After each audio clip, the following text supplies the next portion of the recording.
അപ്പൊ അങ്ങനെ അലീന ഇങ്ങനെ ഞെട്ടിയിരിക്കാണ് കേട്ടോ. ശരിക്കും ബാലചന്ദ്രമേനോൻ എന്താ തോന്നിയെന്ന് വെച്ചാൽ ഒരു വലിയ വിഷമഘട്ടം തരണം ചെയ്തോല.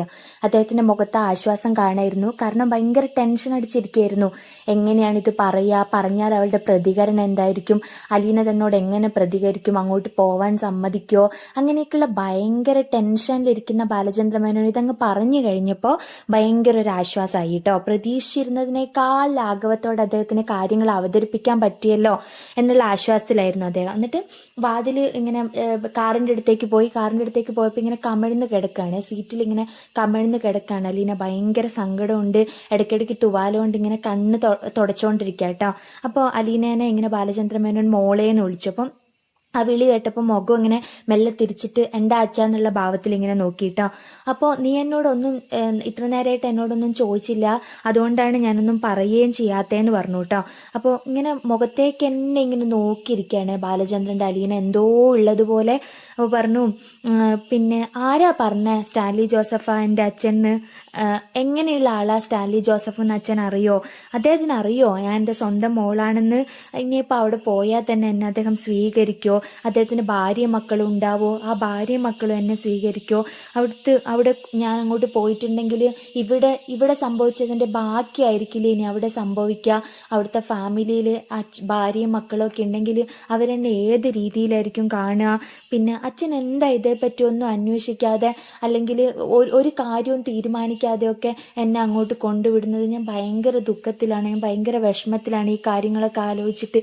എനിക്ക് അവിടെ ചെന്നാൽ ഞാൻ എന്താ ചെയ്യേണ്ടതെന്നൊരെത്തും പിടിയില്ല എന്നുള്ള കാര്യം അലീന ഇങ്ങനെ ബാലചന്ദ്രമേനോനോട് പറയാട്ടോ. ഒരുപാട് ചോദ്യങ്ങൾ ഇങ്ങനെ ഹൃദയത്തിൽ ഇങ്ങനെ ഉണ്ട്. അതെന്താ പറയണ്ടേന്നൊരു ഐഡിയയും കിട്ടുന്നില്ല. വെറുതെ ഇങ്ങനെ കണ്ണിൽ കൂടി ഇങ്ങനെ വെള്ളം വരിക മാത്രമാണ് കേട്ടോ ചെയ്യുന്നത്. അപ്പോൾ ഇങ്ങനെ അവിടുത്തെ ചോദിച്ചു, അച്ഛൻ എന്നോടിത് നേരത്തെ പറഞ്ഞില്ലല്ലോ, പറയാമായിരുന്നു എന്നുള്ള രീതിയിൽ അവളിങ്ങനെ ബാലചന്ദ്രമേനോനോട് പറയാണ് കേട്ടോ. അപ്പോൾ പറഞ്ഞ് പിന്നെ വീട്ടിൽ നിന്ന് എങ്ങോട്ടെങ്കിലും പോയേ പറ്റൂ, അല്ലെങ്കിൽ വൈജയൻ്റെ വീട്ടിലേക്ക് തിരിച്ചു വരില്ല, വീട്ടിൽ ഇത്രയും പ്രശ്നങ്ങളാണ്, മക്കളൊക്കെ പ്രഷറിലാണെന്ന് അറിഞ്ഞപ്പോൾ ഞാൻ നിൻ്റെ അച്ഛനെ കണ്ടുപിടിച്ചില്ലേ, ഒരുപാട് കഷ്ടപ്പെട്ട് ഞാൻ നിൻ്റെ അച്ഛനെ കണ്ടുപിടിച്ചു. നിന്നെ ഞാൻ അങ്ങോട്ട് കൊണ്ടാക്കുന്നത് നീ ഒരുപാട് നല്ല സന്തോഷത്തിലിരിക്കാൻ വേണ്ടിയിട്ടാണ്. നിൻ്റെ സന്തോഷമാണ് എൻ്റെ വലുത്. പിന്നെ ഇത്രയൊക്കെ ഞാൻ ചെയ്തിട്ടും നീ ഒരു നല്ല വാക്ക് പറയുന്ന ഞാൻ വിചാരിച്ചത്.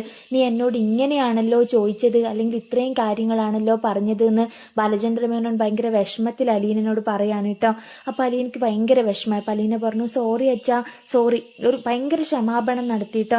അപ്പോൾ ബാലചന്ദ്രമേനോൻ പറഞ്ഞു, ഇനിയിപ്പം നിനക്കിത് ഇഷ്ടമല്ലെങ്കിൽ നമുക്ക് തിരിച്ചു പോവാന്നുള്ള ഭാവത്തിൽ ഇങ്ങനെ പറഞ്ഞു കേട്ടോ. അപ്പോൾ പറഞ്ഞു, സോറി പറഞ്ഞില്ലേ അച്ഛാ, എന്നോട് ക്ഷമിക്കുക എന്നുള്ള രീതിയിൽ അലീന വേഗം ബാലചന്ദ്രമേനോന്റെ തോളിലേക്ക് ഇങ്ങനെ ചാഞ്ഞിരുന്നു കേട്ടോ. അപ്പോൾ ബാലചന്ദ്രമേനോൻ പറഞ്ഞു, നിനക്കൊരു ബുദ്ധിമുട്ട് ആവാൻ വേണ്ടി ഞാൻ എന്തെങ്കിലും ചെയ്യോ? ഞാൻ എന്ത് ചെയ്തിട്ടുണ്ടെങ്കിലും അത് നിൻ്റെ നല്ലതിന് വേണ്ടിയാണ്, നീ ഏറ്റവും നന്നായിരിക്കാൻ വേണ്ടിയാണ് ഇപ്പം ഞാൻ ഇങ്ങനൊരു തീരുമാനം എടുത്തത്. നിൻ്റെ മോശത്തിന് വേണ്ടി ഞാൻ ഒന്നും ചെയ്യില്ല എന്നുള്ള രീതിയിൽ അലീനൻ്റെ തോളത്ത് തട്ടിയിട്ട് ഇങ്ങനെ ആശ്വസിപ്പിക്കുകയാണ് കേട്ടോ. അപ്പം അങ്ങനെ ആൻ്റപ്പൻ അപ്പുറത്ത് സ്റ്റാൻലീൻ്റെ വീട് കാണിക്കുകയാണ്. ഭയങ്കര ശകാരാണ് ആൻ്റപ്പനെ സ്റ്റാൻലി, എന്താ കാര്യം എന്നറിയില്ല. അപ്പം നിർത്താനുള്ള ഒരു ഭാവമില്ല, ഇങ്ങനെ ശകാരിച്ചുകൊണ്ടേയിരിക്കുകയാണ്. നിന്നോട് ഞാൻ എപ്പോഴോ പറയാൻ തുടങ്ങിയതാണ്, ഇന്നലെ മുതലേ പറയുന്നതല്ലേ, ഇനിയിപ്പോൾ ഇത് മാറ്റി വേറെ വാങ്ങിയിടാൻ സമയമുണ്ട്, ഇങ്ങനെ ഓരോ കാര്യങ്ങൾ പറഞ്ഞ് ഭയങ്കരമായിട്ട് ചീത്ത പറയാണ്. അപ്പോൾ എപ്പോഴും ചോദിക്കുകയാണ്, ഭയങ്കരമായിട്ട് ചീത്ത പറയാം, നിൻ്റെ കമാൻഡിനാണ് ഇവിടെ സ്ഥാനം, നീ ഒരു ഹൗസ് മെയ്ഡ് മാത്രമാണ്, ഇവിടുത്തെ ഓണർ ഞാനാണ്, നീയാണ് ഇവിടെ കാര്യങ്ങൾ തീരുമാനിക്കുന്ന പോലെയാ നിൻ്റെ ഒരു വർത്താനം, അങ്ങനെ ഇങ്ങനെയെന്നൊക്കെ പറയാണേ. അപ്പം ശരിക്കും അവിടെ എന്താ നടക്കുന്നതെന്ന് വെച്ചാൽ സ്റ്റാൻലിൻ്റെ വീട് മൊത്തത്തിൽ മാറ്റി മറിക്കാനിട്ട് പെയിന്റ് അടിക്കുന്നുണ്ട്. ഒരു കല്യാണ വീട് എങ്ങനെയാ തയ്യാറെടുക്കുന്നത് അതുപോലെ സദ്യ ഒരുക്കാൻ വേറെ ആൾക്കാരുണ്ട്, തോരണങ്ങൾ കെട്ടുന്നുണ്ട്, ഹാളും പരിസരവും ഒക്കെ വൃത്തിയാക്കി ഭയങ്കര എന്തോ ഒരു കല്യാണം വരുന്നുണ്ട്. ആക്ച്വലി ശരിക്കും മനസ്സിലാവുന്നില്ല ഈ വീട്ടുകാർക്കൊക്കെ അവിടെ എന്താ സംഭവിക്കാൻ പോകുന്നത്, ആരെവിടെ വിരുന്നുകാരായിട്ട് വരുന്നതെന്നുള്ളതിനെ പറ്റിയൊന്നും ഒരു ഐഡിയ ഇല്ല കേട്ടാ. പക്ഷെ സ്റ്റാൻലി ഇങ്ങനെ ഓടി നടന്ന് അവിടെയും ഇവിടെയും കാര്യങ്ങളൊക്കെ നോക്കുന്നുണ്ട്, പഴയതൊക്കെ മാറ്റി പുതിയതാക്കുന്നുണ്ട്. ആ വീട് ഫർണിച്ചർ മാറ്റി, കുഷ്യൻ മാറ്റി, വീടിന് ഉൾഭാഗമൊക്കെ കഴുകി വൃത്തിയാക്കി മൊത്തത്തിൽ എല്ലാ കാര്യങ്ങളും മാറ്റുകയാണേ. അതുപോലെ തന്നെ പട്ടികളാണെങ്കിൽ നായ്ക്കൾ എപ്പോഴും അവരുടെ കൂടെ ഉണ്ട്. ഇങ്ങനെ എല്ലാ കാര്യങ്ങളും സ്റ്റാൻലി എന്തിനാണോ തിരക്ക് കൂട്ടുന്നത്, അല്ലെങ്കിൽ സ്റ്റാൻലി എന്തിനാണോ ആൻഷ്യസ് ആയിട്ട് വെയിറ്റ് ചെയ്യുന്നത്, അതുപോലെ തന്നെ ആ മുഖത്ത്, ആ പട്ടികളുടെ മുഖത്തും ഈ നായ്ക്കളുടെ മുഖത്തും അതേ ഒരു ആൻസൈറ്റിയും അതേത് എന്തോ ഒരു വെയിറ്റ് ചെയ്തിരിക്കുന്നത് പോലെയുള്ള ഒരു സംഭവം നമുക്ക് കാണാൻ വേണ്ടി പറ്റും കേട്ടോ. അപ്പം പിന്നെ ഡ്രൈവറായിട്ടുള്ള അവിടെയുള്ള എല്ലാവരും, ആൻ്റപ്പനാണെങ്കിലും ഡ്രൈവറായിട്ടുള്ള ആളാണെങ്കിലും എല്ലാവരും ഭയങ്കര അത്ഭുതത്തിലാണ്. അതായത് വേറൊരു കാറ് പിന്നെ വേറെ ആർക്കോ വേണ്ടി സഞ്ചരിക്കാൻ വേണ്ടിയിട്ടാണ് ഒരു കാറ് വന്നിട്ടുണ്ട്. ഒരു കൊച്ചു വണ്ടി, രജിസ്ട്രേഷൻ നമ്പർ പോലും കിട്ടാത്തൊരു വണ്ടി റെഡി ആയിട്ടുണ്ട്. അതുപോലെ തന്നെ ലക്ഷങ്ങൾ മുടക്കിയിട്ടൊരു കാറ് വാങ്ങിയതിനൊക്കെ ഇവരിങ്ങനെ അങ്ങോട്ടും ഇങ്ങോട്ടും ഓരോ കാര്യങ്ങൾ പറയുന്നുണ്ട് ഈ ജോലിക്കാർ തമ്മിൽ. എല്ലാവരും ഇങ്ങനെ ഭയങ്കര അത്ഭുതത്തോടെ ഇരിക്കുകയാണ്. വീടൊരുക്കി ക്രിസ്മസിന് പോലും ഇങ്ങനെ വീടൊരുക്കുന്നത് കണ്ടിട്ടില്ലല്ലോ എന്നുള്ള ആശ്ചര്യത്തിലാണ് കേട്ടോ എല്ലാവരും. ശരിക്കും പ്രത്യേകിച്ച് ഈ സ്റ്റാൻലി ജോസഫിൻ്റെ ഡ്രൈവറായിട്ടുള്ള ബൈജു, വീട്ടിൽ പണിയെടുക്കുന്ന ആൻ്റപ്പൻ, ഇവർക്കാണ് ഭയങ്കരമായിട്ടുള്ള അത്ഭുതം. എന്താണ് ഇവിടെ സംഭവിക്കാൻ പോകുന്നത്? ഇത്രകാലമായിട്ടും ഇല്ലാത്തൊരു കാത്തിരിപ്പും ഇത്രകാലമായിട്ട് ക്രിസ്മസിന് പോലും ഇല്ലാത്ത പിന്നെ എന്താണ് അലങ്കാര പണികളും, വീടിനുള്ളിൽ മൊത്തം വൃത്തിയാക്കുന്നു, ക്ലീനാക്കുന്നു. ആരോ എന്തോ വരാനുണ്ട്, എന്തോ സംഭവിക്കാനുണ്ട് എന്നുള്ള രീതിയിൽ അവിടുത്തെ നായ്ക്കളെ പോലെ തന്നെ ആരും കാത്തിരിക്കാനകത്ത് ജോലിക്കാരും കാത്തിരിക്കാൻ കേട്ടോ. അപ്പം പിന്നെ പെട്ടെന്ന് ആണ് അങ്ങോട്ട് ആ വീട്ടിലേക്ക് ഒരു കാർ ഇങ്ങനെ കയറി വരുന്നത്. അപ്പോൾ ആ കാറിൽ നിന്ന് ബാലചന്ദ്ര മേനോൻ ഇങ്ങനെ ഇറങ്ങിയപ്പോൾ ജോലിക്കാർക്കൊന്നും വലിയ അത്ഭുതമില്ല. കാരണം ഇയാളല്ല അതിഥി, കാരണം ഇയാൾ മുന്നെയും ഇവിടെ വന്നിട്ടുണ്ട്. ജോലിക്കാരൊന്നും വലിയ അത്ഭുതത്തിൽ ഇതാകുന്നില്ല. അപ്പോൾ ഉണ്ട് പിന്നെ നെക്സ്റ്റ് ഡോർ തുറന്നിട്ടൊരു നല്ല ഒരു സാരിയൊക്കെ ഉടുത്തൊരു നല്ല സുന്ദരിയായിട്ടുള്ളൊരു നമ്മുടെ അലീന ഇറങ്ങി വരികയാണ്. നല്ല ഭംഗിയുണ്ട് ബാലചന്ദ്ര മേനോൻ മേടിച്ചു കൊടുത്ത ആഭരണങ്ങളും, അതുപോലെ തന്നെ സാരിയിൽ തന്നെ നല്ല ലുക്കായിട്ടുണ്ട് അലീന. വേറെ തന്നെ ഒരു ലുക്കാണ്. ഇത്ര നാളും ചുരിദാറിട്ട് കണ്ടിട്ട് സാരിയിൽ കാണുമ്പോൾ നമുക്ക് തന്നെ നല്ല രസം തോന്നും. അങ്ങനെ സാരിയിൽ ഇങ്ങനെ ഇറങ്ങി നല്ല ആഭരണങ്ങളൊക്കെ ഇട്ടിട്ടുണ്ട്. ഒരു കൊച്ചു സുന്ദരി, ഒരു മാൻകിടാവ് അല്ലെങ്കിൽ ഒരു പെൺകിടാവ് ഇങ്ങനെ ഇറങ്ങിയപ്പോൾ ഇങ്ങനെ ബൈജു അവിടുത്തെ ഡ്രൈവർ ഒന്ന് നല്ലോണം ഒന്ന് നോക്കിയിട്ട് ആരോ ഉണ്ടല്ലോ. അങ്ങനെ പിന്നെ ബാലചന്ദ്രൻ ഇങ്ങനെ അലീനയ്ക്ക് പരിചയപ്പെടുത്തി കൊടുക്കുകയാണ്. ഇതാണ് സ്റ്റാൻലി ജോസഫിൻ്റെ വീട്. ആക്ച്വലി വീടെന്ന് പറഞ്ഞുകൂടാ, ഇതാണ് അദ്ദേഹത്തിൻ്റെ എസ്റ്റേറ്റ് ബംഗ്ലാവ് എന്ന് പറയാൻ. ഇങ്ങനെ പട്ടികളിങ്ങനെ കുറച്ചുകൊണ്ടിരിക്കുകയാണ്. അത് നമുക്കിങ്ങനെ കേൾക്കാം, ഇടതടവില്ലാതെ പട്ടി കുറയ്ക്കുകയാണ്. എന്നിട്ട് ബാലചന്ദ്ര മേനോൻ എന്ത് ചെയ്തു എന്ന് വെച്ചിട്ടുണ്ടെങ്കിൽ അലീനയുടെ കൈ പിടിച്ചിട്ട് അകത്തേക്ക് പോയിട്ടോ. പിന്നെ അവർ എങ്ങനെ സിറ്റ് ഔട്ടിൽ ചെന്ന് കയറിയതും കുറേ നായ്ക്കൾ ഇങ്ങനെ വന്നു. അപ്പം നമ്മുടെ അലീനനെ പറ്റി അറിയാലോ, അലീന എന്താണ്, പട്ടികളെ ഒന്ന് നോക്കിയാൽ മതി, അപ്പോഴത്തേനും പട്ടികളുമായിട്ട് മെരുങ്ങുന്ന ഒരു സ്വഭാവം അലീനയ്ക്കുണ്ട്, അല്ലെങ്കിൽ പട്ടികളെ മെരുക്കിയെടുക്കാനുള്ള ഒരു കഴിവ് ആർക്കുണ്ട്, നമ്മുടെ അലീനയ്ക്കുണ്ട്. അപ്പം ആർക്കും ബാലചന്ദ്ര മേനോന് പേടിയില്ല, കാരണം അദ്ദേഹം മുന്നേ അവിടെ പോയിട്ടുണ്ട്. പട്ടികൾക്കൊക്കെ കുറച്ച് പരിചയമായ ആ ഒരു സാധനമുണ്ട്.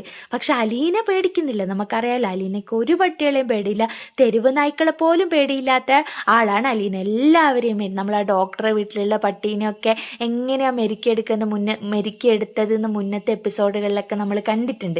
അപ്പം അങ്ങനെ ബാലചന്ദ്ര മേനോൻ ശരിക്കും ഒരു തവണ പോയി പരിചയമുള്ളതാണെങ്കിലും പെട്ടെന്ന് അദ്ദേഹത്തിന് ഒരു ഭയം വന്നു കേട്ടോ. അങ്ങനെ അദ്ദേഹം എന്താക്കി, പട്ടീനെ കണ്ടതോടെ ഭയം നിന്ന് പിന്നോട്ട് മാറി. പക്ഷേ ഈ ശരിക്കും പറഞ്ഞിട്ടുണ്ടെങ്കിൽ ഈ പട്ടികളെ മുന്നിലേക്ക് കയറി വരാൻ എത്ര ധൈര്യം നോക്കി ഡ്രൈവറും ജോലിക്കാരും ഒക്കെ ഇങ്ങനെ അത്ഭുതത്തോടെ നോക്കുകയാണ്. ശരിക്കും പിന്നെ ബാലചന്ദ്ര മേനോന്റെ മുമ്പിലേക്ക് ഇങ്ങ് വന്നപ്പോൾ അദ്ദേഹത്തിന്റെ കഥ കഴിഞ്ഞു എന്ന് തന്നെ ശരിക്കും അവിടുത്തെ വേലക്കാരൊക്കെ വിചാരിച്ചു. പക്ഷെ ആരാ അവിടെ ഉള്ളത്? നമ്മുടെ അലീന എന്താ ചെയ്യുന്നത്? ശരിക്കും ഈ പിന്നെ നായ്ക്കൾ അങ്ങോട്ട് പോയിട്ട് അലീനേൻ്റെ മുമ്പിൽ ഇങ്ങനെ ഇങ്ങനെ കിടക്കുകയാണ്. എന്നിട്ട് പിന്നെ നക്കൽ തുടങ്ങി, പിന്നെ സ്നേഹപ്രകടനം അങ്ങ് തുടങ്ങി. അവിടെയുള്ള ആർക്കും ഇതൊന്നും വിശ്വസിക്കാൻ പറ്റിയില്ല കേട്ടോ. ശരിക്കും ബാലചന്ദ്ര മേനോൻ ഈ കാര്യങ്ങളൊക്കെ അറിയാമെങ്കിലും അദ്ദേഹത്തിന് ഇത് വിശ്വസിക്കാൻ വേണ്ടിയിട്ട് പറ്റില്ല. അപ്പോൾ വേഗം പിന്നെ ബാലചന്ദ്ര മേനോൻ പറഞ്ഞു, ഞാനിവിടെ കഴിഞ്ഞ ആഴ്ച സ്റ്റാൻലിനെ കാണാൻ ആദ്യമായിട്ട് വന്നപ്പോൾ ഉള്ള വീടല്ല ഇത്. ഈ വീട് ഒരുപാട് മാറിയിരിക്കുന്നു, വളരെ അടിപൊളിയാക്കി നിന്നെ വെൽക്കം ചെയ്യാൻ ഈ വീട് ഒരുങ്ങിക്കഴിഞ്ഞു, നീ മാത്രം ഇനി ഇവിടെ അഡാപ്റ്റ് ആയാൽ മതി, അത്രയ്ക്കും സൂപ്പർ ആയിട്ടുണ്ട് ഇവിടെ എന്നിങ്ങനെ ബാലചന്ദ്ര മേനോൻ അലീനോട് ഇങ്ങനെ പറയാണ് കേട്ടോ. അങ്ങനെ നല്ല മാറ്റം വരുത്തിയിട്ടുള്ള ആ വീടിൻ്റെ ഭംഗിയൊക്കെ ആസ്വദിച്ചിട്ട് ബാലചന്ദ്രമേനോനും അലീനയും കൂടെ കുറച്ചും കൂടെ അകത്തേക്ക് പോയിട്ട് ഹാളിലേക്ക് പോയിട്ടാ. ഹാളിലേക്ക് പോയപ്പോൾ പെട്ടെന്ന് സ്റ്റാൻലി ജോസഫ് അവിടെ നിൽക്കുന്നുണ്ടായിരുന്നു. അങ്ങനെ സ്റ്റാൻലി ബാലചന്ദ്രമേനോനെ അഭിവാദ്യം ചെയ്തു, ഗുഡ് ആഫ്റ്റർനൂൺ ഒക്കെ പറഞ്ഞ് അഭിവാദ്യം ചെയ്തു. അതുപോലെ തന്നെ കൈയൊക്കെ കൊടുത്ത് അങ്ങോട്ടും ഇങ്ങോട്ടും സംസാരിച്ചിട്ട്, അതുപോലെ തന്നെ ഹലോ അലീന എന്ന് പറഞ്ഞിട്ട് അലീനയ്ക്ക് കൈ കൊടുക്കാനായിട്ട് പോയ സമയത്ത് അലീന എന്താ പറഞ്ഞതെന്ന് വെച്ചാൽ മുന്നേ കണ്ടിട്ടുണ്ടല്ലോ, ആ ഒരു പരിചയം പുതുക്കിയിട്ടോ. ആ പുതുക്കിയിട്ട് പക്ഷേ ഇത് അച്ഛനാണെന്ന് പറഞ്ഞതിന് ശേഷം കാണുന്നതല്ലേ. അപ്പോൾ കൈ കൊടുത്ത സമയത്ത് അലീന പെട്ടെന്ന് കൈ കൊടുത്തില്ല. പെട്ടെന്ന് സ്റ്റാൻലിൻ്റെ മുഖമൊക്കെ എന്തോ പോലെ ആയിട്ട്. അപ്പോൾ ഇങ്ങനെ സ്റ്റാൻലി പറഞ്ഞു, ഞാൻ മനഃപൂർവ്വം പുറത്തേക്ക് വരാത്ത, ജോലിക്കാരൊക്കെ നോക്കി നിൽക്കുന്നുണ്ടാവും, അപ്പോൾ നമ്മളെ പ്രൈവസി കീപ്പ് ചെയ്യണമല്ലോ, എന്തിനാണ് എല്ലാ കാര്യങ്ങളും അവരെയും കൂടെ അറിയിക്കുന്നത് എന്നുള്ള ഭാവത്തിൽ അതാണ് ഞാൻ പുറത്തേക്ക് വരാതിരുന്നത് എന്ന് പറയാം. അപ്പം ബാലേന്ദ്രൻ പറഞ്ഞു, അത് കുഴപ്പമൊന്നുമില്ല. അപ്പോൾ പറഞ്ഞു, ഞാൻ ഇങ്ങോട്ട് വരുന്ന വഴിയിട്ട് നിങ്ങൾ മുന്നേ കണ്ടിട്ടുണ്ട്, പരിചയപ്പെട്ടിട്ടുണ്ടെങ്കിലും ഇങ്ങോട്ട് വരുന്ന വഴി ശരിക്കും സ്റ്റാൻലി ജോസഫ് ആരാണെന്നുള്ള കാര്യം ഞാൻ അലീനനെ ചെറുതായിട്ട് ഇൻട്രൊഡ്യൂസ് ചെയ്തിട്ടുണ്ടായിരുന്നു. അതാണ് പെട്ടെന്ന് അച്ഛനെ കണ്ടു കഴിഞ്ഞപ്പോൾ അലീനയ്ക്ക് എന്താണ് ചെയ്യേണ്ടത് എന്നറിയില്ല, അതുകൊണ്ടാണ് കേട്ടോ അങ്ങനെ പെരുമാറിയത് എന്ന് ബാലചന്ദ്ര മേനോൻ അലീനയെ പറ്റി, അതായത് അലീന കൈ കൊടുത്തില്ലല്ലോ, അപ്പോൾ അലീനയോട് അനുഭാവം പ്രകടിപ്പിച്ചുകൊണ്ട് ഇങ്ങനെ ബാലചന്ദ്ര മേനോൻ പറയാണ് കേട്ടോ. അപ്പോൾ അലീന വേഗം സ്റ്റാൻലി പറഞ്ഞു, അത് കുഴപ്പമില്ല, I can understand, it's quite natural, I can understand എന്ന് പറയാൻ കേട്ടോ സ്റ്റാൻലി ഇങ്ങനെ ഇംഗ്ലീഷിൽ. അപ്പോൾ അത് കഴിഞ്ഞിട്ട് പറഞ്ഞു, നിങ്ങൾക്കിടയിൽ അഭിനയത്തിൻ്റെ ഒന്നും ഒരാവശ്യമില്ല, നിങ്ങൾക്കിടയിൽ കാര്യങ്ങൾ ഒരു പ്രശ്നമില്ലല്ലോ, നിങ്ങൾക്ക് ഓപ്പണായിട്ട് സംസാരിക്കാമെന്നാണ് ഞാൻ വിചാരിക്കുന്നത് എന്ന് ബാലചന്ദ്ര മേനോൻ ഇങ്ങനെ സ്റ്റാലിനോട് പറഞ്ഞു. അപ്പോൾ പറഞ്ഞു, ശരിയാണ് മിസ്റ്റർ, എനിക്ക് അലീനയെ ശരിക്കും സുന്ദരിയാക്കിയിട്ടുണ്ട്, നിങ്ങൾ വളരെ സുന്ദരിയാക്കിയിട്ടാണ് ഇങ്ങോട്ട് കൊണ്ടുവന്നിട്ടുള്ളത്, she's looking very smart, cute and beautiful, അങ്ങനെയൊക്കെ ഭയങ്കരമായിട്ട് അലീനേനെ ഇങ്ങനെ അഡ്മയർ ചെയ്യാണ് കേട്ടോ സ്വന്തം അച്ഛൻ. മോള് നന്നായിട്ട് അണിഞ്ഞൊരുങ്ങിയിട്ടുണ്ടല്ലോ എന്നുള്ള രീതിയിൽ ഇങ്ങനെ സ്റ്റാൻലി അലീനയെ അഡ്മയർ ചെയ്തുകൊണ്ടിരിക്കുകയാണ്. അപ്പം ബാലേന്ദ്ര മേനോൻ പറഞ്ഞു, താങ്ക് യു സ്റ്റാൻലി, ഞാൻ ശരിക്കും അവളെ എൻ്റെ മകളെ പോലെയാണ് കണ്ടിട്ടുള്ളത്, അപ്പം എൻ്റെ മോൾ എൻ്റെ വീട്ടിൽ നിന്ന് വേറെ എവിടേക്കെങ്കിലും പോകുമ്പോൾ അവൾ ആ രീതിയിൽ പറഞ്ഞു വിടണം എന്നുള്ളത് എൻ്റെ ഉത്തരവാദിത്വമാണ് എന്നുള്ള രീതിയിലാണ്. അപ്പോൾ ശരിക്കും അലീനൻ്റെ മുഖത്ത് ഒരു സന്തോഷമില്ല കേട്ടോ, ഏതോ ഒരു അന്യ വീട്ടിൽ വന്നതുപോലെ, തൻ്റെ അച്ഛൻ തന്നെ ഇവിടെ ഒറ്റയ്ക്കാക്കിയിട്ട് പോകുന്ന പോലെയൊക്കെ ഒരു ഭയങ്കര ഫീലിങ്ങിൽ ഇങ്ങനെ ഭയങ്കര വിഷമത്തിലിരിക്കുകയാണ് അലീനയുടെ മുഖത്ത് ഒട്ടും സന്തോഷമില്ല. ഞാൻ ഇനി ഇവിടെ ഒറ്റയ്ക്കാണോ താമസിക്കാൻ പോകുന്നത്, ഇത്രയും വലിയ വീട്ടിൽ ഞാൻ എന്ത് ചെയ്യും, ഞാൻ എൻ്റെ സ്വന്തം അച്ഛനുമായിട്ട് അഡ്ജസ്റ്റ് ആവോ, നമ്മൾ സംസാരിക്കോ, അല്ല ഞാൻ ഒറ്റയ്ക്കായി പോവോ എന്നുള്ള അവളുടെ ഭയങ്കര വേദന നമുക്ക് അവളുടെ മുഖത്ത് ഇങ്ങനെ കാണാൻ വേണ്ടി പറ്റും കേട്ടോ. അത് കഴിഞ്ഞിട്ട് ഇവർ പിന്നെ ബാലചന്ദ്ര മേനോനെ, ഞങ്ങൾ ഇപ്പോൾ ഊണ് കഴിച്ചിട്ടേ ഉള്ളൂ, ഊണൊന്നും വേണ്ട, എല്ലാം റെഡി ആയിട്ടുണ്ട്, ഒന്നാമത് വിശക്കുന്നില്ല, ഞാനൊരു ഹാർട്ട് പേഷ്യൻ്റാണ്, എനിക്കധികം കഴിക്കാൻ പറ്റുന്നില്ല എന്നൊക്കെ സ്റ്റാൻലി ഫുഡ് കഴിക്കാനായിട്ട് ക്ഷണിച്ചപ്പം പിന്നെ സ്നേഹപൂർവ്വം ഇങ്ങനെ നിരസിച്ചുകൊണ്ട് ബാലചന്ദ്ര മേനോൻ പറഞ്ഞു കേട്ടോ. എന്നിട്ട് ബാലചന്ദ്ര മേനോൻ അലീനയോട് ഇങ്ങനെ അലീനൻ്റെ വിഷമ ഭാവം കണ്ടിട്ട് ചോദിക്കുകയാണ്, എന്ത് പറ്റി നിനക്ക്, എന്തിനാ നീ ഇങ്ങനെ വിഷമിക്കുന്നത്, നിൻ്റെ പപ്പേൻ്റെ അടുത്ത് അല്ലെങ്കിൽ നിൻ്റെ അച്ഛൻ്റെ അടുത്തേക്കല്ലേ നീ വന്നത്, നിനക്കിവിടെ ഭയങ്കര സന്തോഷം ഉണ്ടാവുമെന്ന് വിചാരിച്ചിട്ടാണ് ഞാൻ നിന്നെ പിന്നെ കൊണ്ടുവന്നത്. അപ്പം വേഗം അലീന പറയാണ്, ഞാൻ മോളാന്ന് മനസ്സിലായി കഴിഞ്ഞിട്ടും അദ്ദേഹത്തിൻ്റെ ഒരു പെരുമാറ്റം അച്ഛൻ കണ്ടില്ലേ, അച്ഛന്മാർ ശരിക്കും മക്കളോട് ഇങ്ങനെയാണോ പെരുമാറുക, ഷെയ്ക്ക് ഹാൻഡിന് കൈ നീട്ടുക, ഇങ്ങനെ ഭയങ്കര ഫോർമലായിട്ടുള്ള ഹലോ എന്നൊക്കെ പറയുക, അതൊന്നും എനിക്ക് അംഗീകരിക്കാൻ പറ്റുന്നില്ല അച്ഛാ, അവിടെയൊന്നും ഒരു അച്ഛൻ്റെ സ്നേഹം എനിക്ക് കാണാൻ പറ്റുന്നില്ല എന്നുള്ള രീതിയിൽ അലീന ഇങ്ങനെ ഭയങ്കര വിഷമത്തോടെ ബാലചന്ദ്രനോട് പറയാൻ കേട്ടോ. അപ്പം വേഗം പറഞ്ഞ്, അതൊന്നും നീ വിഷമിക്കേണ്ട, അതൊക്കെ ആദ്യമായിട്ട് കണ്ട ഒരു വിഷമത്തിൻ്റെ പുറത്ത്, അല്ലെങ്കിൽ ആദ്യമായിട്ട് കണ്ട ഒരു ഞെട്ടലിൻ്റെ, ആദ്യമായിട്ട് പരിചയപ്പെട്ട ഒരു ഞെട്ടലിൻ്റെ പുറത്ത് ഒക്കെ ആയിരിക്കും, അതൊന്നും നീ ഓർത്ത് വിഷമിക്കേണ്ട, നിനക്കിവിടെ ഭയങ്കര സന്തോഷമായിരിക്കും എനിക്ക് ഉറപ്പുണ്ട് എന്ന് ബാലചന്ദ്ര മേനോൻ അലീനയ്ക്ക് ഉറപ്പ് കൊടുക്കാണ് കേട്ടോ. എന്നിട്ട് പിന്നെ ഊണ് കഴിക്കാൻ വിശപ്പില്ല എന്ന് പറഞ്ഞാലും പിന്നെ സ്റ്റാൻലി ഒരുപാട് നിർബന്ധിക്കുകയാണ് ബാലചന്ദ്ര മേനോനെ. അങ്ങനെ അവർ ഒരുമിച്ചിരുന്ന് ഭക്ഷണമൊക്കെ കഴിച്ചു. ഭക്ഷണം കഴിച്ചു കഴിഞ്ഞിട്ട് പിന്നെ അലീന ശരിക്കും ഭക്ഷണം കഴിച്ചില്ല, ചായ മാത്രമാണ് കേട്ടോ കുടിച്ചത്. അലീന അവരോട് ഭക്ഷണം കഴിക്കാൻ തയ്യാറാവുന്നില്ല. അത് കഴിഞ്ഞിട്ട് സ്റ്റാൻലിയുടെ ഭാര്യേനെ പറ്റി മക്കളെ പറ്റിയൊക്കെ ബാലചന്ദ്ര മേനോൻ അന്വേഷിക്കുകയാണ് കേട്ടോ. അപ്പം സ്റ്റാൻലി പറയാണ്, എനിക്ക് ഭാര്യയും മക്കളും ഒക്കെ ഉണ്ട്, അവരവിടെ അഞ്ചലിൽ സെറ്റിൽഡാണ്, ഈ കാര്യങ്ങളൊന്നും ഞാൻ അവരോട് പറഞ്ഞിട്ടില്ല, മെല്ലെ മെല്ലെ ഞാനിത് അറിയിക്കും, എന്തായിട്ടൊരു പൊട്ടിത്തെറിയും പ്രശ്നങ്ങളൊക്കെ ഉണ്ടാവും, പക്ഷെ എന്നാലും എനിക്ക് എന്താണെങ്കിലും അതിനെ നേരിട്ടേ തീരൂ എന്നുള്ള രീതിയിൽ സ്റ്റാൻലി ബാലചന്ദ്ര മേനോൻ മേനോനോട് പറയാണ് കേട്ടോ. അപ്പം ബാലചന്ദ്ര മേനോൻ പറയാണ്, ഇനി എന്തെങ്കിലും ഒരു പ്രശ്നം ഉണ്ടെങ്കിൽ തന്നെ, അല്ലെങ്കിൽ എന്തെങ്കിലും ഒരു പ്രശ്നം ഉണ്ടായെങ്കിൽ തന്നെ എന്നെ ഇവളെ എനിക്ക് തിരിച്ചേൽപ്പിക്കണം.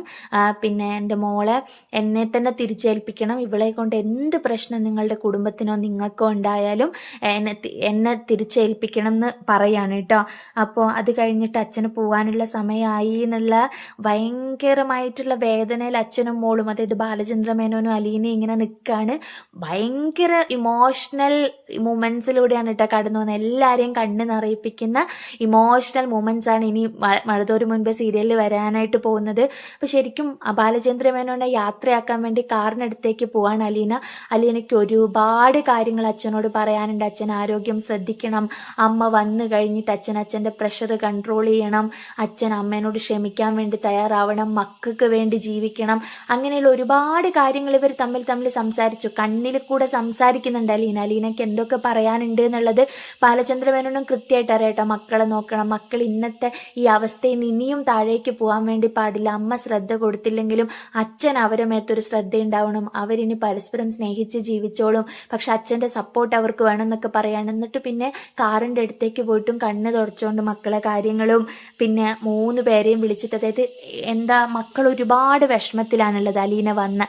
അപ്പം ആ വിഷമങ്ങളൊക്കെ മാറ്റണം, അച്ഛൻ ആശ്വസിപ്പിക്കണം, അവരെ വിളിച്ച് ആശ്വസിപ്പിക്കണം എന്നൊക്കെ പറഞ്ഞ് എല്ലാ കാര്യങ്ങളും പറഞ്ഞ്, നിന്നെ കാണാൻ ഞാൻ വരും, എൻ്റെ മക്കളെയും നീ വിളിക്കണം, അച്ഛനെയും വിളിക്കണം, എന്നും വിളിക്കണം, പിന്നെ അവരെ നീ ഒറ്റയ്ക്കാക്കരുത്, അതുപോലെ തന്നെ അച്ഛനെയും നീ ഒറ്റയ്ക്കാക്കരുത്.